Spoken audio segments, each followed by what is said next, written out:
In this video, I'm going to be showing you how to upgrade your village in LEGO Fortnite. Be sure to watch this video until the very end to prevent any mistakes in the process. Now, as you can see, my village is currently level 8, and all you really have to do to upgrade your village is to go to your village hub and view village upgrades.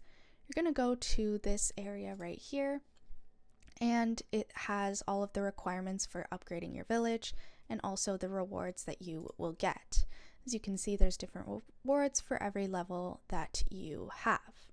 Now, in order to actually be able to upgrade your village, you are going to have to build some things that your village does not have and just kind of upgrade it in general, such as adding things or having new villagers.